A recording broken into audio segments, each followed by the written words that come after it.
In this video, I'll show you the process of how to reset your pack and slip to a default template. And this feature is especially helpful if you made some customizations to your pack and slip template, which simply didn't work out, and now you wish to revert to your original default template. As you can see in this example, my pack and slip template is missing the product images, the subtitles, as well the store information, which should be located in the footer section. So let's go ahead and reset the template. So first of all, log into Shopify admin account, and then select settings. Then click on shipping and delivery, then scroll all the way to the bottom, and then look for the pack and slip section. Then click on the pack and slip template. Now keep in mind that if the template is reset to the default state, it will lose all the customizations. So it's a good idea to have a backup copy. For that, just place the cursor anywhere in the code editor, then press Ctrl-A on keyboard. It will select all the code.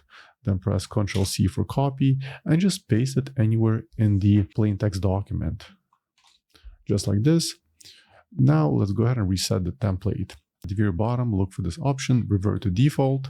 Click on it, and then you're going to be presented with this message. This action cannot be undone. Any changes you made to this template will be deleted. Then click on Revert to Default. Perfect. So the template was reset. Now allow about a minute or two for the changes to update in the system.